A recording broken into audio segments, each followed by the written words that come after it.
overheard my fiancé calling me a trust fund Barbie while talking to his friends, so I made sure his life was in shambles the very next day. To preface, my family owns a very well-known business in our sector and makes a lot of profit. Thus, I am a trust fund baby. I try not to be spoiled and have always worked myself. I met my fiancé Mark when I was 20 and worked as a waitress. We began dating a few months later, and he proposed to me last year. Now, Mark is not poor. He is upper middle class. And while he doesn't struggle in life, he doesn't have too much to spend and lives very frugally. I thought he was an honest man because he always wanted to pay for his things, rejected expensive family holidays when we were still dating, and would cook for me instead of going with me to eat outside. What I want to say is that I never had the impression that Mark was trying to take advantage of me or my family. Initially, my family was sketched out, and the gold digger argument was brought up. I stood up for him and fought with my dad. They came to love and accept him. When Mark graduated, Dad hired him, and now he is in a high-earning position. Sunday, I was supposed to work in the evening, and I was going to stay with my sister, but I got a fever and was just non-functioning, so I stayed home. Instead of staying in our bedroom, I went to the better ventilated guest room. Mark came home when I was fast asleep and was awakened by loud voices in our garden. I pushed the curtains to the side, and Mark was there with a few friends. I noticed they were talking about me just as I wanted to say hello. His friend kept laughing and calling Mark the man. Then they started laughing about me being willing not to sign a prenup. Then one of the girls there said something like, "Jesus, you're about to make some bank, Mark." Mark laughed, saying, "Yeah, just 3 more years, and I am free." At this moment, I felt sick to my stomach and wanted to throw up. I kept hearing them calling me trust fund Barbie and stupid and so on. I didn't know what to do, so I just lay petrified in my bed and waited till the people left and Mark went to bed. I texted my sister and snuck out to her place in the middle of the night and just passed out without telling her anything. I haven't returned home, so I told Mark I was sick and didn't want to make him sick. My sister has been worried, but I feel so ashamed about everything. My family was right. Mark was a go for it. Even if I tell my family what happened, I have no proof. As far as I know, he is excellent at what he does, and I think he has no legal foot to fire him. I just feel confused, ashamed, and angry. Update. I was very tempted to play the long game and lead him on, but I decided just to present him with a prenup to look into his reaction. After telling my dad, we invited Mark for lunch and would serve him the prenup there. However,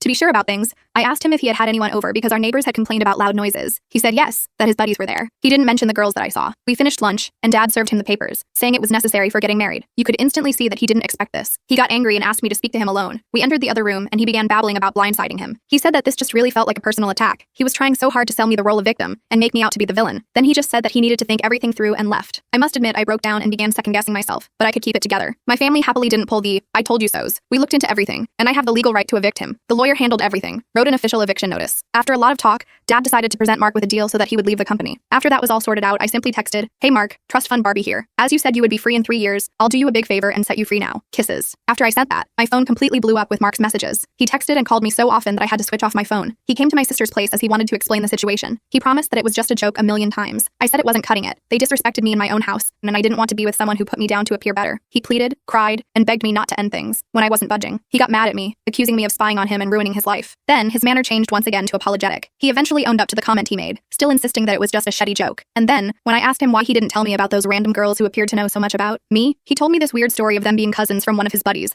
and that they knew of me because of my Instagram. I stood strong, and I ended things with him. I will never know his plan, but it's better to have things this way. We still have to sort out some financial stuff, but I won't see Mark again after that.